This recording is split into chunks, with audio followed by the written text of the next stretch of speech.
ভাব ধরছে নাকি? গাঁজা খাইছে, গাঁজা খাইছে, শালারা গাঁজা খাইছে।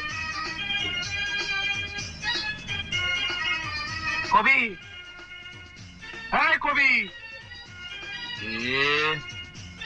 অপূর্ব, তুমি এই জায়গায় একা একা বয়ে রয়েছো কে?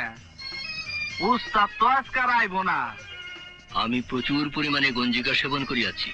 গঞ্জিকা মানে গেঞ্জি নাকি? গঞ্জিকা মানে গাঁজা।